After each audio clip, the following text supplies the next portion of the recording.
untuk tidak menggunakan bahan plastik. Upaya lain yang bisa dilakukan seperti membawa kantong belanja sendiri, membawa botol minum atau tumbler, dan yang tak kalah penting, yaitu memilah sampah plastik yang bernilai ekonomis untuk didaur ulang. Membangun kesadaran masyarakat, mengurangi sampah dari sumber. Mengurangi sampah dari sumber itu ada hal penting. Sekuat apapun teknologi yang kita lakukan dalam hal menangani sampah, tapi kalau masyarakat tidak sadar akan sesungguhnya sampah itu bernilai ekonomis, maka sampah akan terus bertambah. Ahmad Mustain mengaku pengelolaan sampah di Palembang cukup terbantu dengan keberadaan sejumlah bank sampah, meski manfaatnya belum terlalu optimal karena kesadaran warga untuk mengelolanya belum konsisten. Sedikitnya ada 30 bank sampah yang tersebar di sejumlah kecamatan, baik yang didirikan dari dana CSR beberapa perusahaan maupun bank sampah yang dikelola sendiri oleh masyarakat setempat. Rocky Pratama melaporkan.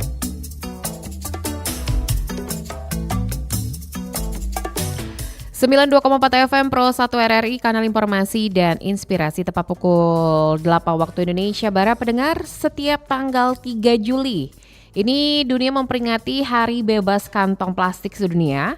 Dan permasalahan plastik, khususnya penggunaan plastik sekali pakai, tidak hanya menjadi masalah di Indonesia, namun ini juga menjadi masalah global. Limbah plastik ini merupakan salah satu senyawa yang membutuhkan puluhan hingga ratusan tahun agar bisa terurai dengan tanah, dan inilah yang mendasari adanya kebijakan mengenai larangan menggunakan kantong plastik di beberapa negara termasuk di Indonesia. Kalau dikutip dari National Today, Bangladesh ini menjadi negara pertama di dunia yang menerapkan larangan penggunaan kantong plastik tipis pada tahun 2002 setelah ditemukan bahwa kantong plastik berperan penting dalam menyumbang yang namanya sistem drainase atau juga menyumbat sistem drainase selama banjir besar.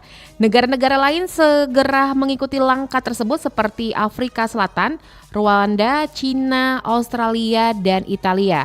Nah, ini gerakan bebas dari plastik ini dimulai pada September 2016 yang telah diikuti oleh hampir 1.500 organisasi yang berbeda.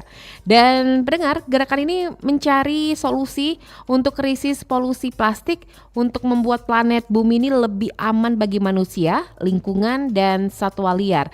Hari Bebas Kantong Plastik Sedunia ini bertujuan mencari alternatif yang lebih aman untuk menunjukkan bahwa dunia ini tanpa penggunaan plastik dalam jumlah besar adalah mungkin. Nah, ini serta untuk mengingatkan orang lain akan dampak buruk dari penggunaan plastik pada lingkungan sekitar kita. Kita sudah terhubung bersama narasumber kita pendengar untuk pagi hari ini bersama Direktur Eksekutif Walhi Sumsel, ada Bapak Julius Mann. Selamat pagi Pak Julius. Pagi, ya sehat Pak Julius, kabarnya untuk pagi hari ini Pak Julius? Alhamdulillah sehat. Alhamdulillah sehat. Ini hari ini bertepat dengan Hari Tanpa Kantong Plastik Internasional atau sedunia Pak Julius. Kalau kita berbicara mengenai kantong plastik ini tentunya penyumbang pertama ini untuk lingkungan kita nih Pak Julius. Kalau pendapat Pak Julius sendiri, penggunaan kantong plastik yang ada atau terkhususnya di Sumatera Selatan ini sejauh ini seberapa banyak Pak Julius? Ya, yang pertama ya setiap tahun ya kita memperingati Hari Bebas Kantong Plastik gitu ya. Ya.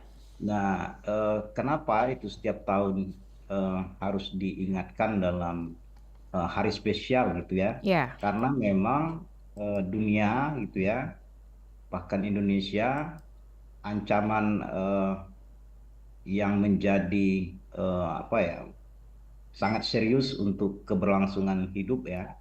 Itu salah satunya itu adalah bagaimana kantong plastik itu yang dia masih beredar di masyarakat gitu ya, digunakan baik oleh pelaku usaha atau retail maupun masyarakat itu sendiri gitu.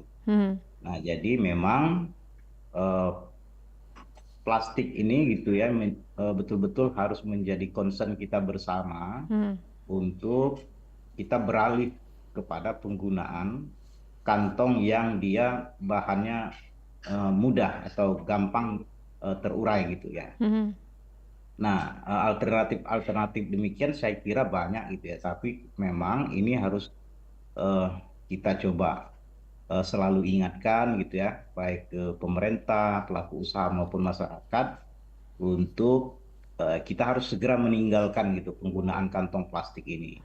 Karena tadi disebut di pengantar tadi bahwa ya memang kantong plastik ini memiliki zat senyawa yang beracun gitu ya, Ya. dan dia sangatlah sulit untuk terurai gitu. Dan semakin lama misalnya penumpukan kantong plastik ini kan dia cukup besar gitu, dan Ya. ini harus segera kita hentikan penggunaan demikian.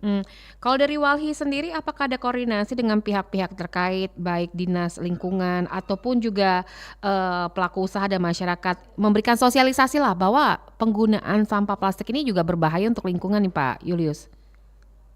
Ya tentu ya, kita sering selalu mengingatkan dan bahwa kita harus mulai dari diri kita sendiri gitu Ya. ya. Nah, tetapi juga konteksnya bukan pada level itu, bahwa kemudian kita harus segera meninggalkan, kemudian bagaimana mensosialisasikan hal ini kepada masyarakat. Pasti harus di hulunya itu kita harus siapkan satu kebijakan yang kuat untuk larangan penggunaan kantong sampah itu gitu. Ya. Nah, artinya kan di level produsen juga yang mesti kita pastikan gitu ya. Nah, saya kira pemerintah hari ini nasional dan daerah saya kira punya komitmen yang sama, tapi ini yang dia secara perlahan atau kita juga harus mesti dorong terus gitu ya. Ya. Ya udah kita segera hentikan atau kita tinggalkan penggunaan kantong ini. Dan saya kira juga itu kan manfaat atau dampaknya jangka panjang itu kan ya buat untuk kita dan generasi yang akan datang gitu. Ya. Jadi koordinasi, dialog-dialog seperti ini saya kira penting untuk kita selalu dan selalu mengingatkan. Jadi pemaknaan menghentikan penggunaan kantong plastik ini bukan hanya sekedar di tanggal 3 Juli, Ya. tapi juga ini harus day to day, dari waktu ke waktu, dan itu harus segera kita mulai dari diri kita masing-masing gitu. Baik. Baik Pak Julius, kita terima telepon dulu Pak. Pagi hari ini sudah ada pendengar kita yang ingin bergabung. Pro 1, selamat pagi. Ya, selamat pagi Mbak Dela. Pagi dengan siapa di mana nih Pak? Dengan Pak Denny di Kebun Bunga. Pak Denny di Kebun Bunga. Silakan Pak Denny, ada Direktur Eksekutif Walhi Sumsel, ada Pak Julius. Oke, baik. Selamat pagi Pak Julius. Selamat pagi Pak Denny. Mudah-mudahan sehat selalu Pak ya. Amin. Amin. Gini Pak, mengenai topik ini juga sangat menarik sekali yang tadi saya simak. Karena kan kita tahu bahwa TPA yang ada di Palembang ini juga katanya sudah over capacity ya Pak ya, sudah banyak sekali gunung sampah yang tentunya ini perlu juga disiasati bagaimana ke depannya, nanti takutnya malah justru ini akan menjadi sumber bencana juga ya untuk kita yang ada di Kota Palembang. Nah, ini mengenai dampak mungkin sudah sering kali disampaikan oleh banyak pihak-pihak terkait mengenai sampah dan juga kantong plastik ini, yang tentunya juga ini sangat menakutkan juga ya kalau kita lihat dari segi dampak negatifnya gitu. Yeah. Nah, cuma kita pengen tahu edukasinya juga Pak, ini untuk penguraian sampah kantong plastik ini.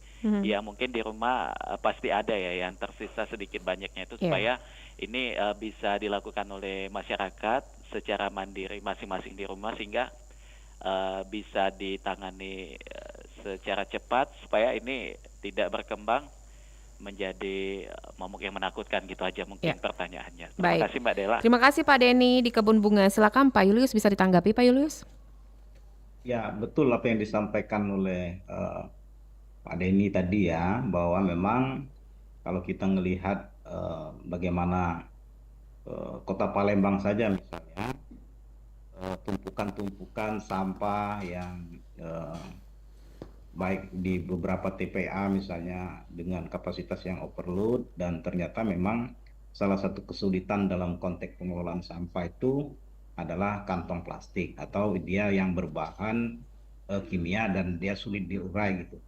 Nah, lalu pertanyaannya bagaimana soal mengedukasi publik ya, masyarakat gitu, terutama dalam rumah tangga misalnya ya. Dan kita sebenarnya satu ini penting juga, penting untuk mensosialisasikan, memberikan edukasi atau pendidikan terus-menerus, karena memang masyarakat itu kadang-kadang targetnya itu hanya sampah itu dia tidak berada di tempatnya atau tidak berada di rumah masing-masing gitu. Artinya dia dibuang, tapi kemudian dalam konteks di rumah itu belum terbiasa memilah gitu ya, mana Ya. yang sampah-sampah yang bisa terurai, mana sampah-sampah kering, sampah basah yang dia itu bisa dipilah gitu atau dipisahkan gitu. Nah, Mhm. tetapi memang banyak kita dapatin juga di beberapa sub-sub TPA, misalnya pembuangan-pembuangan yang ada di kecamatan, di RT, dan di kelurahan itu, semuanya numpuk jadi satu gitu. Setelah dari rumah tangga, itu masuk dalam tempat atau kantong itu, jadi neblek jadi satu gitu. Jadi itu juga menjadi kendala kesulitan juga. Artinya, ayo kita pilah gitu, mana sampah kering, mana sampah basah. Dan itu yang kemudian kalau kita biasakan atau kita terlatih dalam konteks memilah sampah itu juga bisa menjadi peluang ekonomi misalnya kalau kita mau serius dalam konteks pengelolaan sampah. Mhm. Nah, tetapi lagi-lagi dalam hal ini misalnya ya kita harus sama-sama mendorong ada satu kebijakan apa itu misalnya di daerah dalam konteks Perda atau misalnya peraturan wali kota atau gubernur misalnya yang memang betul-betul kita bersepakat dan concern kita bersama untuk ya betul-betul kita tidak lagi menggunakan kantong plastik ini gitu. Jadi levelnya itu ya sepanjang misalnya dia masih beredar dalam konteks pasaran, baik di pasar tradisional, kemudian pasar-pasar apa yang modern Ya. misalnya, tersedia dalam kantong itu ya selama itu juga maka penggunaan itu masih tetap juga gitu. Mhm. Jadi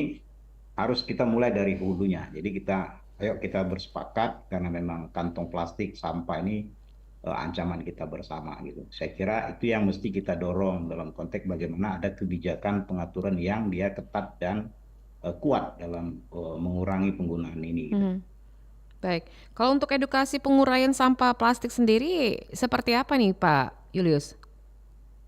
Ya, saya kira kalau bagaimana pengelolaan sampah menjadi kompos gitu ya, udah banyak sih Hmm. sebenarnya dilakukan baik oleh kampus, kalangan pelajar gitu, dan Bank-bank sampah bahkan juga udah banyak juga nih Pak Julius bank ya? sampah udah banyak juga. Tetapi kemudian dia kewalahan ketika kita menemukan eh, s- kantong-kantong plastik itu gitu loh. Mhm. Kalau dia yang memang sampah-sampah basah yang dia mudah terurai itu kan relatifly misalnya itu bisa dikendalikan gitu. Iya. Tapi konteks sampah plastik ini kan nggak bisa jadi apa-apa gitu kecuali cangkir cup aqua gitu yang Hmm. bisa di recycle orang gitu. Tapi kalau Iya. kantong kresek itu kan nggak ada yang bisa memanfaatkan itu. Jadi itu yang mesti kita harus betul-betul dorong ke depan ke masyarakat, ke diri kita gitu untuk Hmm.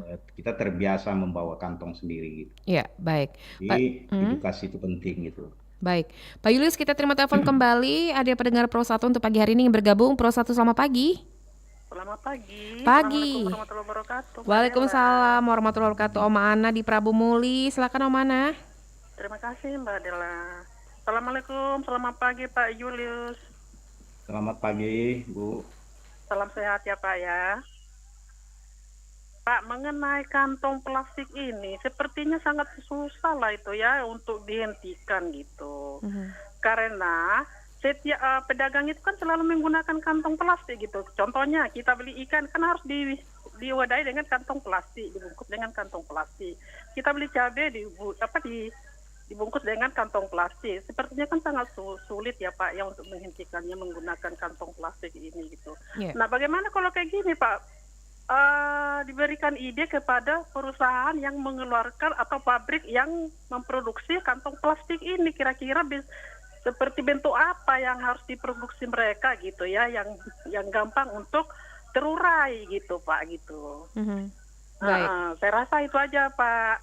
Baik, terima kasih Om Pak. Ana. Terima kasih Mbak Dela. Ya, terima kasih Om Ana di Assalamualaikum warahmatullahi wabarakatuh. Waalaikumsalam warahmatullahi wabarakatuh. Om Ana di Prabu Muli. Boleh tanggapi Pak Julius? Iya, memang faktanya demikian ya, tetapi kemudian sesuatu yang sulit itu bukan berarti tidak bisa gitu ya. Nah, artinya kan itu tadi kenapa misalnya produsen lebih terus-menerus masih menggunakan atau memproduksi kantong plastik itu karena memang dia secara ekonomis yang tadi dibilang Ibu tadi murah, gampang gitu ya. Iya. Nah, kita kan bukan pada konteks itu yang mau kita dorong gitu ya. Bahwa kemudian setiap dunia usaha yang memproduksi kantong-kantong ini kan dia juga harus segera mencari inovasi ya gitu ya. Karena kita harus segera meninggalkan gitu kantong plastik itu. Dan dunia hari ini kita semua tahu bagaimana misalnya dampaknya yang begitu membahayakan gitu. Nah, yang saya bilang di awal tadi, sepanjang memang di produsennya masih menyediakan kantong itu, memang dia selama itu juga dia masih bisa terus digunakan oleh masyarakat gitu. Iya. Dan ini yang mesti artinya kan kita tidak bisa juga kita secara sepotong-sepotong gitu. Nah, mendorong beralihnya dari perilaku atau dari kebiasaan-kebiasaan yang buruk itu kan dia memang butuh proses, butuh waktu, dan butuh kesadaran dan penyadaran bersama dalam hal bagaimana kita meninggalkan kebiasaan itu.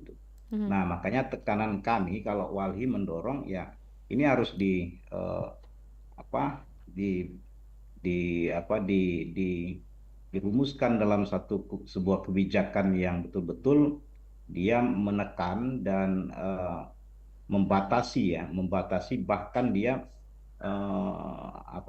beralih ya menuju eh, ke penggunaan kantong yang dia mampu dan gampang terurai. Artinya hari ini bukan hanya transisi energi kotor ke energi bersih, tapi juga kita harus sudah mulai transisi dari penggunaan kantong plastik ke penggunaan kantong yang dia adaptif, yang mampu terurai dengan cepat dan dia juga tidak mengurangi dalam konteks fungsi dan kegunaannya yang biasa dilakukan oleh masyarakat gitu. Pak Julius, kita sendiri di Indonesia ini pernah diterapkan atau juga pada bulan Februari hingga Juni 2016 pada saat itu harga per kantong sempat Rp200 per kantong, terus naik lagi menjadi 5.000, tapi tetap saja masyarakat Indonesia, ini terkhususnya di Sumatera Selatan, tetap ini mau saja walaupun harga sempat naik gitu, harga kantong plastik di supermarket ataupun minimarket. Padahal di minimarket tersebut juga ada solusi yang lain. Mereka menyediakan kantong yang bisa beberapa kali pakai dengan harga 6.000, tapi tetap mereka memilih kantong dengan 200.000, maksudnya Rp200 ini per kantongnya. Nah, apakah di sini peran pemerintah kurang memberikan edukasi atau juga sekedar sosialisasi kepada masyarakat bahwa sampah plastik ini sudah sangat mengkhawatirkan nih Pak Julius? Ya, saya kira hal-hal demikian kan tujuannya baik, tetapi juga itu kan faktanya kan belum efektif yang Iya. bisa kita dorong. Nah, tetapi juga transisi penggunaan plastik ke penggunaan kantong-kantong yang dia adaptif dan terurai ini kan dia akan butuh proses waktu dan komitmen kebijakan yang kuat. Kenapa saya bilang demikian? Karena ini kan menyangkut soal bisnis gitu ya. Iya. Jadi bisnis ini kan juga harus diatur dan pada intinya sebenarnya kalau kita punya aturan yang kuat dan serius dan memang kita sama-sama menyadari, saya kira itu bisa dilakukan kok gitu ya.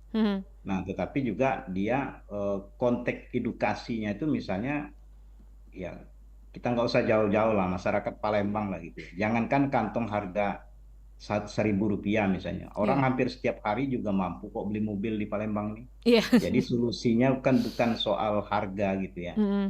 Ya, ayo kita memang tidak ada pilihan lain misalnya di minimarket, di supermarket, misalnya di mana-mana di mall misalnya tidak ada lagi yang namanya kantong plastik misalnya. Mhm. Orang pasti akan ke sana gitu.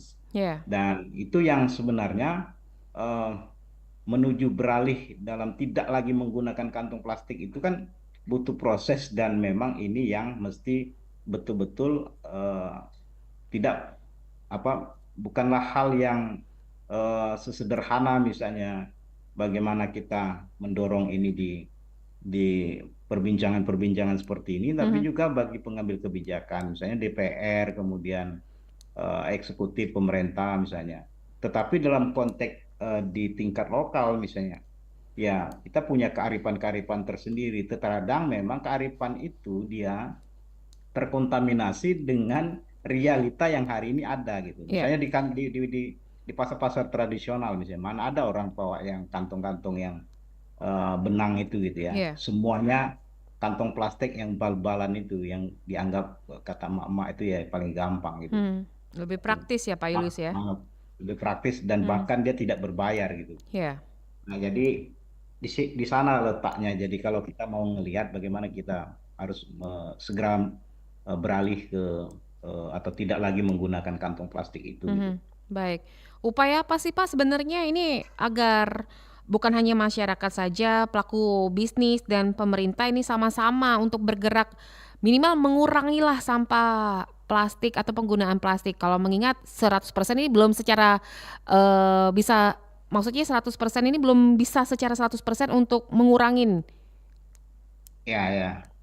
Ya, terutama memang mulai dari ini ya, mulai dari sejak dini gitu ya, di anak-anak. Kalau saya di rumah misalnya selalu menekankan itu supaya ya kalau ya bisa aja misalnya di konteks-konteks kita membangun kesadaran di lingkungan kecil kita misalnya, you menggunakan kantong plastik, you nggak gaul banget sih gitu ya, atau gimana gitu.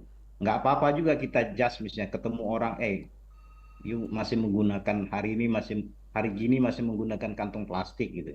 Iya. You nggak takut mati gitu. Jadi hal-hal yang kayak gitu mesti kita bangun juga gitu ya. Jadi kita bagaimana menanamkan di diri kita itu memang betul-betul anti kantong plastik gitu. Nah, kalau itu udah tertanam gitu ya, kebijakan itu akan dengan sendirinya misalnya mengikuti itu. Dan saya kira kuncinya kalau kita tidak memang sudah anti, tidak mau menggunakan itu, saya kira nggak juga bisa digunakan gitu. Tetapi dalam konteks ini juga dia, ya saya bilang di awal, bukan hanya setiap 3 Juli.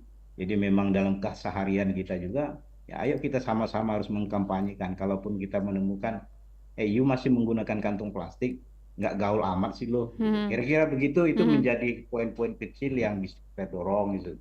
Sembari menata konteks bagaimana aturan itu yang memang dia adil, adaptif, dan dia memang memberikan solusi yang baik ke depannya, seperti itu. Baik Pak Yulius, kita terima telepon kembali. Ada pendengar kita yang bergabung. Pro 1, selamat pagi. Selamat pagi Mbak Dela. Pagi dengan Ibu Eva di Pipareja ya. Betul. Silakan Bu Eva. Iya, selamat pagi Pak Julius. Selamat pagi Bu Eva. Iya, saya kira pemerintah juga nggak salah, pengusaha juga nggak salah. Cuma gini, bagaimana kalau pemerintah menyediakan satu wadah, bukan cuma bank sampah, tapi suatu wadah di masyarakat untuk bisa mengelola sampah-sampah plastik tersebut. Cuma bukan hanya sampah plastik, kayak botol-botol. Itu saya pernah lihat di sosial media, ada instansi, ya mungkin DLHK mungkin ya, atau dari instansi mana itu sedang mengumpulkan sampah dari saluran air, seperti anak-anak sungai gitu, yang sering kalau hujan itu suka menghambat aliran air sehingga Kota Palembang itu jadi tergenang. Nah, bagaimana solusinya sampah-sampah botol-botol plastik atau ini bisa dikelola oleh pihak taruhlah masyarakat yang seperti bank sampah gitu, agar botol-botol tersebut bisa bermanfaat bagi mereka dan bisa meningkatkan kesejahteraan mereka. Ini mungkin perlu diperhatikan lagi oleh pemerintah, bukan hanya bank sampah yang mengumpulkan plastik-plastik ya, seperti bekas sabun cair apa gitu. Nah, mungkin untuk botol-botol juga mungkin bisa dibuatkan suatu wadah untuk kreativitas menambah kesejahteraan masyarakat. Nah, itu aja Mbak Dela. Baik, terima kasih Bu Eva di Pipareja. Mungkin Pak Yulius bisa ditanggapi Pak Yulius? Iya, yang dibutuhkan hari ini kan adalah sebuah inovasi gitu ya. Inovasi yang dia memang apa yang bisa kita lakukan gitu dalam kondisi yang selama ini terjadi gitu. ya dalam konteks peringatan apa meninggalkan kantong plastik ini kan bukan kita bicara dalam konteks siapa benar siapa salah gitu. Yeah. Tapi kemudian ini adalah bagaimana kita mendorong concern kita bersama. Kalau kita bersepakat bahwa ya kita sadar kok plastik ini gitu ya, selain misalnya dia menjadi penyumpat drainase, yang paling mengkhawatirkan itu kan soal kimia yang terkandung dalam kantong plastik itu gitu. Jadi dia berdampak yang cukup panjang karena dia sulit sekali diurai gitu ya. Nah, makanya kita juga dalam hal ini ya harus mendorong segera supaya produsen itu tidak lagi gitu ya memproduksi kantong-kantong yang serupa misalnya. Jadi kenapa misalnya masih kita temuin botol-botol misalnya air misalnya ya, aqua atau apapun jenisnya gitu ya. Di mana-mana kita 1 meter pun kita bisa melihat itu ada, baik di got atau di mana gitu. Artinya ya kita harus segera meninggalkan itu. Jadi bukan kita tidak mampu, tetapi ini kan juga tadi soal kalau kita sudah sadar dalam situasi yang demikian, saya kira tidaklah begitu sulit kalau kita mau segera mengakhiri dan meninggalkan untuk tidak menggunakan baik kantong maupun juga misalnya bentuk minuman misalnya ya, yang dia bahan kemasannya itu sulit terurai. Jadi poinnya di sana sih sebenarnya. Jadi kalau kita lalu kemudian apa yang bisa kita lakukan? Misalnya Mbak Dela dari rumah selalu buat tumbler misalnya. Itu kan upaya kecil yang dia itu bisa kita lakukan. Jadi kalau kalikan misalnya ada 1 juta seperti Mbak Dela kan paling tidak ini mengurangi gitu. Nah, jadi hal-hal yang demikian juga harus menjadi kesadaran. Lagi-lagi ya kalau ini kita sadar dan bersepakat bahwa ancaman kemasan atau kantong ini yang menjadi potensi ancaman jangka panjang ya harus kita segera tinggalkan begitu. Jadi itu yang mesti harus kita tanamkan di rumah tangga atau di tetangga, di teman-teman sejak dini gitu. Kita berbicara anggaplah gitu kemasan atau kantong plastik itu kita ya harus dimulai dalam satu pandangan itu bahwa sangat membahayakan gitu. Meskipun dia ya tadi gampang, mudah, gratis gitu ya. Jadi seperti itu. Baik Pak Julius, kalau untuk pemerintah Indonesia sendiri, ini agar Indonesia ini mungkin bisa mencontoh Bangladesh ini menjadi negara pertama di dunia yang menerapkan larangan penggunaan kantong plastik tipis pada tahun 2002. Apa yang harus dilakukan pemerintah kita?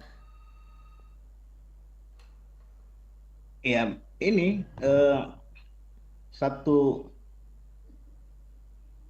politik ini ya, politik yang kuat dan yang memang dia goodwill-nya itu kan harus muncul dulu dari sana gitu. Jadi kalau kita mengacu ke misalnya ke Bangladesh misalnya, kenapa Bangladesh pemerintahnya ngotot gitu ya? Karena memang dia tahu ancaman itu. Nah, Indonesia hari ini kan nggak begitu ngotot pemerintahnya gitu. Jadi masih banyak tolak kiri kanan, pertimbangan-pertimbangan. Bagaimana pelaku bisnis, bagaimana ini, bagaimana itu gitu. Kalau Bangladesh tegas gitu. Jadi dia dimulai dari hulunya itu, disiapkan dulu kebijakannya yang memang dia anti terhadap kantong plastik atau kemasan plastik itu gitu. Jadi kita ini di Indonesia ini kadang-kadang aturan yang kuat saja misalnya bisa ditekuk-tekuk gitu, apalagi memang nggak ada aturannya gitu. Jadi konteks membangun kesadaran itu ya kita kan nggak mesti harus menunggu satu bencana besar yang dia menyebabkan dampak yang begitu mencekam gitu. Jadi itu yang harus kita prediksi. Jadi mindset kita ke depan itu harus dirubah. Kita harus bisa mengantisipasi mengantisipasi dan bisa memprediksi eh, situasi lingkungan ke depan itu seperti apa. Jadi kita harus betul-betul memulai itu. Ya, pemerintah sebagai regulator ya harus serius menunjukkan itu misalnya. Kalau kita masih dapatin misalnya di kantor pemerintah, di kantor apapun misalnya, yang masih menggunakan kemasan plastik, kantong plastik, berarti ya bagaimana bisa dicontoh gitu. Jadi kita mulai dari sana gitu. Jadi kebijakan yang kuat. Bangladesh itu kan itu dia. Kenapa itu bisa dilakukan? Karena dia memang eh, aturan. Jadi aturan itu dibuat itu siapa yang mengatur dan apa yang diatur. Yang paling penting itu sanksinya harus tegas gitu Tegas kalau ya itu Pak ya. masih ini. Baik. Jadi begitu. Baik Pak Julius, kita terima telepon kembali. Ada pendengar kita Pro 1 masih ingin bergabung bersama kami. Pro 1 selamat pagi. Selamat pagi Mbak Dela. Pagi dengan Ibu Aisyah di Iya, di Pangkalan Balai. Pangkalan Balai. Silakan Bu Aisyah. Ya, selamat pagi Pak Julius. Pagi Bu Aisyah. Ya, ini menarik sekali nih Hari Tanpa Kantong Plastik Internasional. Tapi kok saya berpikir gini, sulit untuk mengatakan, bukan mustahil ya, tapi sulit banget untuk mengatakan kita tuh tanpa kantong plastik. Karena kenyataannya kita lihat meskipun kantong plastik tersebut berbayar, begitu misalnya seperti apapun juga, tapi masih aja ada yang rela untuk membeli kantong plastik begitu kan ya. Karena mungkin apalagi untuk ibu-ibu penggunaan untuk kantong sampah lah gitu loh, kantong mau nyimpen lauk pauk segala macam. Jadi mungkin ini kembali ke mindset kalau saya bilang ya. Meskipun pemerintah sebagai regulator membuat kebijakan sedemikian rupa, tapi kalau masyarakatnya punya mindset yang mungkin ini kantong masih bisa digunakan ini nanti lumayan, jangan dibuang jadi kantong sampah segala macam, kayaknya akan susah juga.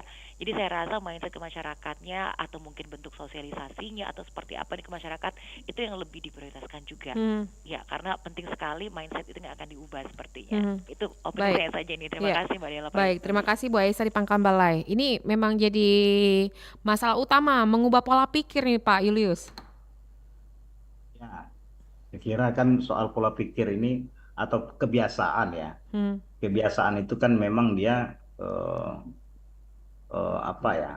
harus ada treatment, kemudian ada strategi, kemudian ada sosialisasi, ada kemudian bentuk punishment gitu. Nah, kadang-kadang kita tuh kan begitu lemahnya gitu ya. Nah, kalau kita misalnya mendorong konteks bahwa kenapa misalnya masyarakat masih menggunakan itu, ya kata kuncinya karena dia masih tersedia gitu, kira-kira begitu ya. Nah, kalau memang dia tidak ada lagi di pasaran, misalnya di warung-warung tidak ada lagi kantong plastik, di pasar-pasar tradisional tidak ada lagi kantong plastik, kemudian di mall ataupun di minimarket misalnya dia tidak ada lagi kantong plastik, saya kira dengan sendirinya itu kok bisa beralih gitu ya. Tetapi jangan kemudian peredaran kantong plastik dan kemasan kantong plastik ini dia tersedia, tapi kemudian yang dituntut publik atau masyarakat yang harus didorong misalnya mindsetnya berubah. Nah, jadi kita mulainya itu dari sana dulu, dari atasnya. Jadi kita hentikan, kita stop itu pada level ketersediaan kontek kemasan, kontek kantong itu yang dia memang harus tidak ada lagi beredar di pasaran gitu. Jadi kalau dia itu dihentikan, ya saya kira dengan sendirinya kita nggak usah capek-capek kok mengedukasi publik, mengedukasi masyarakat gitu ya. Nah, kalau dia masih ada, ya orang masih berhitung-hitung soal ekonomis tadi. Emak-emak misalnya atau siapapun misalnya yang sudah terbiasa menggunakan kantong plastik, ya ngapain gitu. Kadang-kadang kan ada candaan atau guraan masyarakat misalnya. Sok mendorong meninggalkan ini, tapi apa gunanya orang memproduksi ini? Artinya lagi-lagi di situ gitu.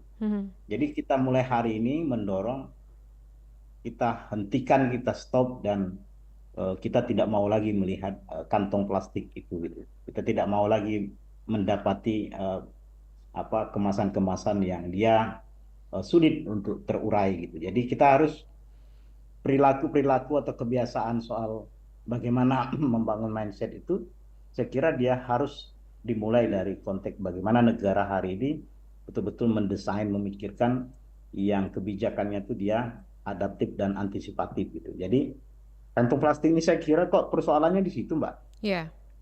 Kalau tidak ada lagi kita dapati di pasaran atau tidak ada lagi peredarannya itu, ya enggak lagi gitu, Bang.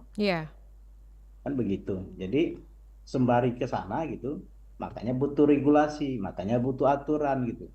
Setiap produsen retail itu, you kalau masih menggunakan kantong plastik ini, maka you kena dikenakan sanksi begini. Atau masyarakat kalau masih ngeyel gitu ya, you tidak bisa belanja di sini. Jadi dimulai dari retail-retail, dari apa, dimulai dari pasar-pasar, minimarket itu pasang merek di situ. Jadi harus didorong ke sana gitu. Jadi sepanjang larangan itu dilakukan, edukasi itu dilakukan gitu ya.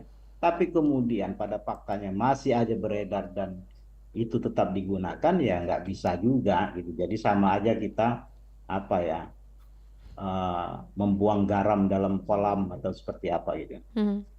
Baik. Jadi menurut saya begitu, sesederhana itu. Baik, Pak Yulus, ini ada pertanyaan melalui WhatsApp di 0821792790 dari Pak Rizky di Palembang. Selamat pagi Pak Yulus, apakah Walhi menyediakan bank sampah? Nah, apakah bank sampah yang banyak di Kota Palembang ini dikelola oleh pemerintah kita atau orang-orang swasta? Mohon penjelasannya dari Pak Rizky di Palembang. Silakan Pak Yulus. Ya kalau Walhi kan bukanlah misalnya organisasi yang dia bekerja dalam konteks teknis seperti itu gitu ya. Tapi bahwa kemudian kita punya beberapa dampingan-dampingan komunitas yang kita dorong mengelola sampah itu dengan baik, yes gitu ya.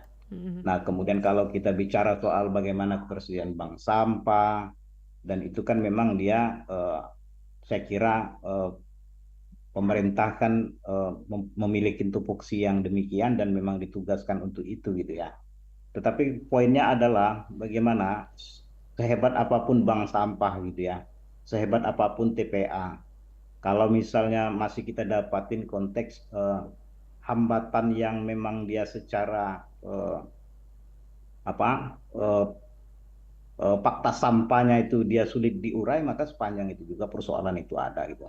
Jadi saya kira kalau sampah-sampah yang dia mampu terurai dan kemudian kita udah harus terbiasa memilah sampah kering, sampah basah, saya kira itu juga bisa kita tanggulangi atau bisa kita kelola dengan baik gitu.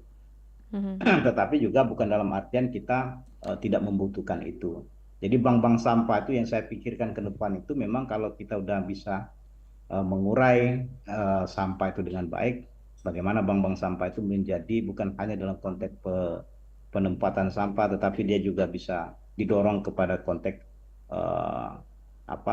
menghasilkan tambahan misalnya dari pengelolaan itu sendiri.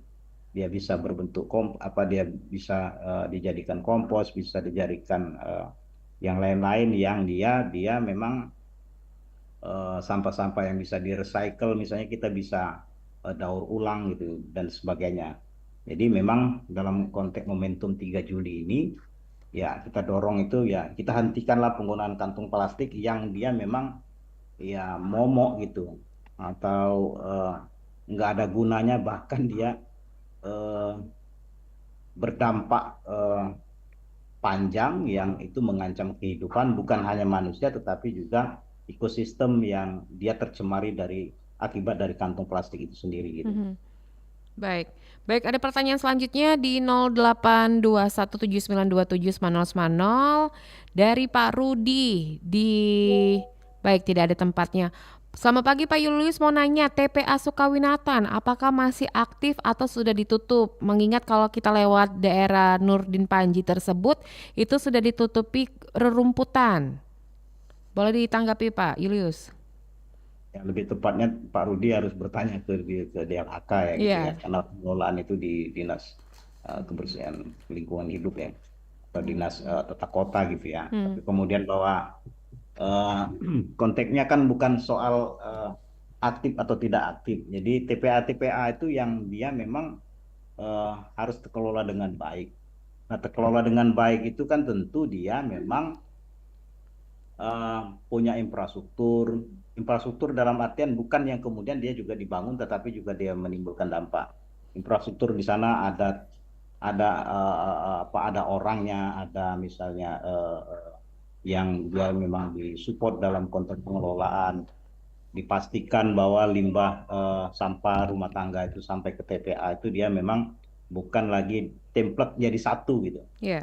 Jadi dia memang yang kering diletakkan di kering, yang basah di basah gitu. Jadi dia tidak mengalami kesulitan itu. Nah, faktanya kan di TPA-TPA selama ini tumpukan sampah menggunung itu kan dia terbungkus atau terbalut oleh kantong-kantong plastik itu gitu. Jadi dia itu yang butuh proses yang cukup panjang gitu ya, dan sehingga terjadi kesulitan dalam mengurai itu dan mengelola sampah itu sendiri gitu. Jadi eh, akar persoalannya memang ya kita biasa aja lah ya mengelola sampah, tapi kalau sampah plastik ini ya kalau bakso Palembang itu memang tidak kati antanan, Mbak. Iya. Jadi Mm-mm. agak susah gitu ya. Kalau sampahnya itu memang murni sampah yang bisa diolah atau dia mudah terurai atau sampah basah ya kita nggak juga begitu khawatir Mhm. ditumpuk aja di misalnya di kebun jadi pupuk jadi apa gitu. Jadi itu sih sebenarnya problemnya. Jadi ya saya sepakat, dan dalam momentum peringatan meninggalkan penggunaan kantong plastik ini ya ayo kita mulai dari sekarang, dan memang ini eh, ya harus kita membenci kantong plastik lah, kira-kira begitu. Mhm. I hate you plastik gitu, Mhm. apa-apa gitu ya. Jadi seperti itu Mbak sih, Mhm. sesederhana itu kalau dalam bahasa masyarakatnya tuh. Mhm. Baik, Pak Julius ada pertanyaan kembali dari Anggi YB Pagi RRI. Kesadaran masyarakat tentang sampah plastik ini harus diperkuat dengan terus disosialisasikan. Pemerintah harus stop produksi plastik. Nah, silakan ditanggapi dulu Pak Julius. Ya saya setuju itu ya, himbauan itu setuju gitu. Ya kesadaran masyarakat terhadap pengelolaan sampah itu kan sebuah keniscayaan, tetapi juga ya tadi pemerintah juga harus mendorong ya kita segera meninggalkan penggunaan plastik ini gitu. Jadi kita harus beralih ke kantong-kantong yang dia memang adaptif terhadap lingkungan sekitar gitu, dan dia tidak menimbulkan dampak atau efek panjang terhadap ancaman kehidupan gitu. Mhm. Ya, ini penting gitu ya. Jadi ya harus kita memang berjibaku mendorong ini. Jadi tidak bisa juga mendorong pemerintah semata, kemudian masyarakatnya juga, tetapi juga ini dia harus paralel jalan bersama gitu. Jadi barangkali kita harapannya tahun depan kita nggak lagi bicara dalam tema ini, tetapi juga kita misalnya mendiskusikan apa sih kebijakan yang hari ini didorong atau dikeluarkan oleh pemerintah Mhm. dalam rangka ini gitu. Tapi hari ini kan kita kan tidak bisa memotret Ya. apa sih bentuknya kebijakan yang kita bisa eh, kita bisa lihat atau kita bisa baca atau kita bisa evaluasi dalam rangka pemerintah serius untuk mendorong pengurangan atau menghentikan penggunaan sampah-sampah serupa yang dia mengancam kehidupan ekosistem saat ini gitu. Mhm. Jadi harapan kita tahun depan kita udah bisa melihat atau mengevaluasi konteks kebijakan yang memang konkret disediakan oleh negara hari ini. Mhm. Tapi kan hari ini kan oke lah kita hari ini masih bicara konteks bagaimana merubah mindset, edukasi, kesadaran, bla bla bla bla bla. Tapi juga itu semuanya akan sia-sia kalau dia tidak diikat atau tidak bisa diatur secara konkret dalam bentuk regulasi. Baik. Kalau dari pandangan Pak Yulus sendiri selaku Direktur Eksekutif Walhi Sumsel, akankah Indonesia ini terbebas dari penggunaan sampah plastik apabila pemerintah Indonesia ini memperkuat atau juga adanya regulasi tentang penggunaan sampah plastik ke depannya nih Pak Julius? Yes, jawabannya ya. Yakin Jadi ya Pak ya? jawabannya iya, Republik ini dibangun dengan kesepakatan konsensus dalam rangka menyelamatkan kehidupan bangsa itu. Mhm. Nah, kalau kita udah bersandar pada level itu, apapun yang tadi soal sulit, soal bagaimana merubah kebiasaan buruk itu, saya kira itu akan beres dan selesai ketika misalnya negara hadir dalam bentuk mengatur itu dalam sebuah regulasi yang kuat. Jadi tidak lagi melihat kiri kanan misalnya ini nanti nanti pelaku bisnis ini nanti akan tutup. Ini MOU-nya seperti apa? Mhm. Jadi industrinya, pabriknya ini baru berdiri, baru dikasih izin. Saya kira itu akan terjawab dengan baik, akan tuntas gitu persoalan-persoalan ini. Artinya kita ke depan udah bisa bicara soal aturan tadi gitu. Di Iya. Republik ini ya kalau tidak diatur dengan baik, tidak disiapkan dalam konteks eh, eh, eh, eh, apa memang orang yang concern atau petugas-petugas misalnya atau instansi-instansi yang memang dia harus bekerja di bidangnya, terutama dalam konteks memastikan kebersihan dinas kebersihan kota misalnya. Ya, saya kira dinas kebersihan kota juga nggak bisa ngapa-ngapain karena memang dia memang terkendala soal bagaimana support negara terhadap infrastruktur, support negara terhadap misalnya personil, support negara terhadap misalnya apa yang menjadi tim, belum lagi kita misalnya bicara soal kesejahteraan, keselamatan bagi tim-tim pengendali untuk memastikan kota ini bersih gitu. Jadi banyak persoalannya di situ. Jadi konteks regulasi itu dibutuhkan tadi, mulai dari politik anggaran, komitmennya, personilnya, sama soal kesejahteraannya. Jadi di situ yang kita perlukan sebenarnya. Baik, mungkin terakhir nih Pak Julius, harapan Bapak kepada masyarakat, baik juga pemerintah dan pelaku usaha ini ke depan agar minimal bisa mengurangi penggunaan sampah plastik. Silakan Pak Julius. Ya, sepanjang regulasi atau kebijakan yang belum tersedia, maka apa yang bisa kita lakukan? Mulailah dari diri kita sendiri. Jadi kalau misalnya kita sampai misalnya pada waktunya negara tidak mengeluarkan kebijakan yang baik soal sampah ini, ayo kita bikin malu mereka dengan kita harus memulai dari diri kita gitu. Jadi kalaupun misalnya kita dapatin hari ini pelaku-pelaku usaha yang masih menggunakan kantong, ya harus kita benci dan harus kita hindari penggunaannya itu. Jadi saat ini sepanjang belum ada aturan atau ketegasan negara dalam mengatur soal-soal sampah plastik atau kemasan-kemasan plastik ini, ayo kita sama-sama untuk membenci kantong plastik dan ayo kita sama-sama untuk merubah kebiasaan buruk menggunakan kemasan air minum. Ayo kita bawa tumbler sendiri, kita bawa tempat air minum sendiri. Dimulai dari rumah kita menggunakan meninggalkan cup-cup yang dia dianggap modern, dianggap praktis gitu ya. Tapi kemudian itu bukanlah hal yang modern dan bukanlah hal yang praktis.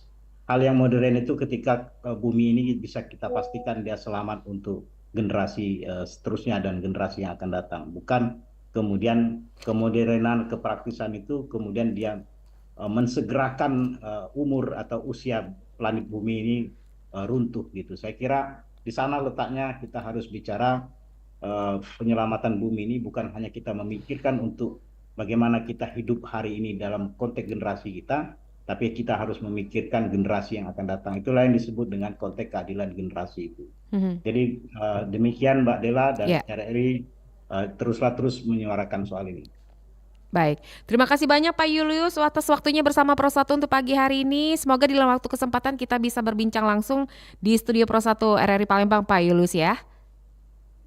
Baik, selamat pagi, selamat beraktivitas, salam sehat selalu Pak Julius. Assalamualaikum warahmatullahi wabarakatuh. Waalaikumsalam warahmatullahi wabarakatuh. Dan pendengar itulah tadi bersama Direktur Eksekutif Walhi Sumsel ada Pak Juliusman yang sudah memberikan edukasi mengenai Hari Tanpa Penggunaan Sampah Plastik Internasional. Dan nanti tepat pukul 9 waktu Indonesia Barat kami akan memberikan informasi seputar Sumatera Selatan dan sekitarnya bersama kami di Palembang pagi ini hingga mendekati pukul 10 waktu Indonesia Barat. Tetaplah bersama kami di Pro 1 RRI. Baru saja Anda ikuti Dialog Palembang pagi ini.